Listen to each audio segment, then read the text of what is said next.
Okay. We're new to Cairo. We've only been here a few months, so we were looking, and so we were looking for somewhere to come for a family day out. We found this place, and we're really happy we came. Since we've been here, the best bits about it have been obviously the garden, the outside, the farm.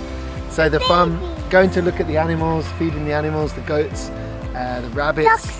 What was your favourite bit? Ducks. Seeing the ducks. You can feed the ducks. And then having access to a barbecue and a seating area, getting in the Nile on a pedalo, going for a little canoe. That was fun.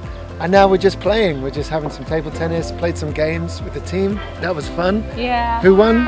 Me. The staff, excellent. They've been really fun, looking after us, played some family games earlier. It's like being on a camping holiday. So yeah, we've all enjoyed it. 5 star. Yeah, really good. Thank you. Shukran.